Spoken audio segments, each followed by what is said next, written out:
We have already produced clothes to dress humanity. And I would say it's not even just Americans, guys, it's the entire world. We have clothes enough to dress humanity for 250 years. That is already produced, that's out on the floors, and there is no inventory for thrift stores. We're talking about regular retailers. Columbus Fashion Academy, it's a social enterprise, and it's about transforming lives through sustainable fashion. Columbus Fashion Academy started as an after-school program and was through an invitation from the PTO president. I'm good. So glad you're here. Because this is going to be such a fun afternoon. They are recruiting teachers, basically, and I said, you know, I'm not a teacher per se, but I can talk about fashion all day long, and I know the power it has, and I know how empowered it can be, and how it can help with bullying. So I'm always, you know, come to help, and it's children, I'm in. We have from the mental health element to the sustainability and everything between, empowering kids, empowering youth through making, through hands, and fashions are medium that we use as we learn about what's happening from, you know, behind the scenes of the dark side of fashion to how can we make and the power of wearing what you love and how your days can be better when you wear what you love. And to this, I'm going to this jean jacket, I'm going to add pearls. We can't control what our body looks like, but we can control what we wear. And so fashion is how we show what the inside of our body looks like, or what we want it to look like, and how we feel. We really instill our students to stay curious, always asking why and understanding why and asking. And that goes not only when we are creating a garment or making a bag, whatever it is that we might be making with our hands, but also asking outside. So when you're shopping, asking, who made my clothes? Learning how to sew, I think that is a good thing that I learned, and I'm probably most likely going to use it in the future, learning how to sew and learning how to put pieces together to make something beautiful. I think that was a key takeaway.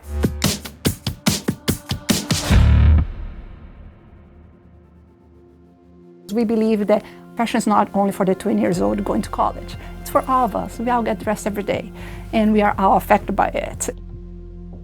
I love mixing the older and the younger, because the beauty that has from that kindergarten when they see that 5th grader in the same classroom or walking the one way, it's like, you know, it's God, right? It's like the 5th grader, oh my God, I'm on the same class as them? I'm making clothes like them? So there is that power and that leadership and that mentorship, which is part of what we do as well. The same as the 5th grader that start being sometimes uptight and like start being super self-conscious, and so then they see that freedom of that kindergartner completely going wild and being completely free and fearless.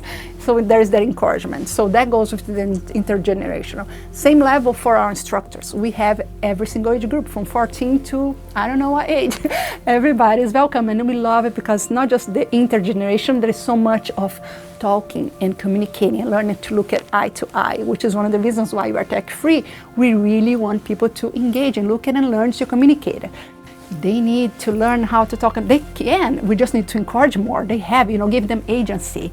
And that is one thing that happens when you're doing stuff by hands. It's a great time because people get on their zone and everybody's listening, right? So there's the magic. It's a great time for us to be having conversations. One thing that I did enjoy was learning how to use a sewing machine, because I wanted to start making my own clothes just in case I didn't find anything I liked.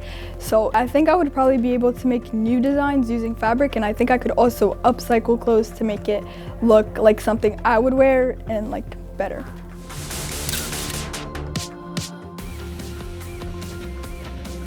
I was really excited because I read the description about like upcycling fashion, and that just seemed really cool to learn about like how to make the fashion industry more sustainable, since there's so much like fast fashion, like it's become part of our culture, but it's not a good thing, and it's nice to take a step back and like make more special pieces. It's definitely inspired me to make more clothes on my own and like dig through my closet, like things that I don't really like that much anymore, and like turn them into something fresh and rewear them. I've learned that it takes a really lot of material and it harms the environment to make most clothes. And when people buy clothes they don't need and they just sit in a closet or a drawer for a really long time, it's a really, really big waste. So you try to be conservative and think about what you're shopping for when you shop so that you don't end up being wasteful. Sustainability, core behind everything that we do. We buy nothing new. So if we have something new, it's a dead stock. It's something, or somebody donated something, but I'm the kind of the, I do, even a light bulb, I try to get at the thrift store, that hardcore. So that is sustainability, and then we're talking about that all the time. Again, as we are making things, we're always dropping those data, those informations and talking about it. But we also show some things, and some people, if you are like an official educator, some people have told me, like, Priscila, you tell some things to those kids, they're too young to learn about that. So for example, I go and I talk about one thing in the fashion history that happened in Asia. Those workers were telling their managers, this is not safe. And of course, they're being completely ignored and being pushed to produce so they can sell. And then eventually that whole building collapsed. And that was almost 1,400, almost 1,500 people died, mainly kids and women. And that changed the history of fashion. What I believe is kids, we should not be hiding things from them. We should expose more and more. They're the leaders today and tomorrow. Let's get them informed right now. One of the reasons why we are where we are is because we didn't learn this when we were young. It's not that we are bad people, we just didn't know any better, for the most part. So anyways, there's that. So I believe that, some kids maybe some things is gonna go over their head, but there's a seed. And we see, because we have this huge retention, that people just come back over and over and over, and they're remembering, they're doing and adding little pieces. When people say, what's your guys' secret sauce? What's the difference? And I'm like, it is artistic freedom, and that is something that is non-negotiable. I'm like, that means more cows, that means more craziness, that's 100%, but it's non-negotiable. It always drives me crazy when there is like those classes where, like people go and do like, oh, everybody let's create totes, and everybody handle to the kids a bunch of kind of, blank Canva totes. Oh, go create, and then, okay, somebody makes a polka dot, somebody makes a little card, somebody makes a flower, but they're still totes. Who am I to tell you that you are a tote person? Maybe you are a backpack person. Maybe you're a satchel person. I don't know. Who am I to tell you what to wear? Go a little bit more. Keep going. Yeah. We'll do our back stitch. Keep going.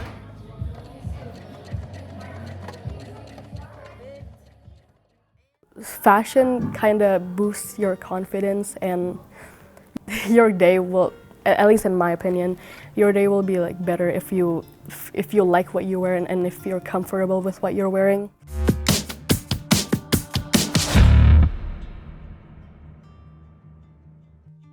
Whenever I try to make something, it's more of like I'm kind of making it for myself and I just hope that you like it too. But it's not like I'm doing it for someone else or hoping that someone else sees it for me.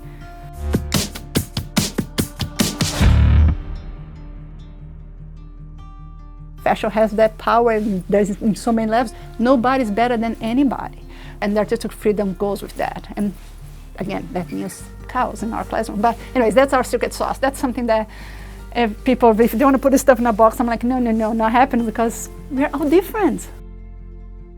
So that kind of guides everything that we do. And you see when we are in the studio how sometimes, even though if we say, okay, this fashion lab is going to be about embroidering pearls, we might, come up with some themes, some things to kind of get some, but many times the kids go like, oh, I'm going to do a skirt. And, there's some people that they go super fast. Some people, they go super slower. Whatever it is, I'm not going to push anybody through to just check a box. And I always tell them, like, I work for the kids, not for the parents. What fashion means to me is that you can express yourself about what you create and you won't get judged for it. Yeah, and you should not, because it doesn't matter what other people think about. You are the one wearing it. Exactly. You are the one who has to. You like it, then you wear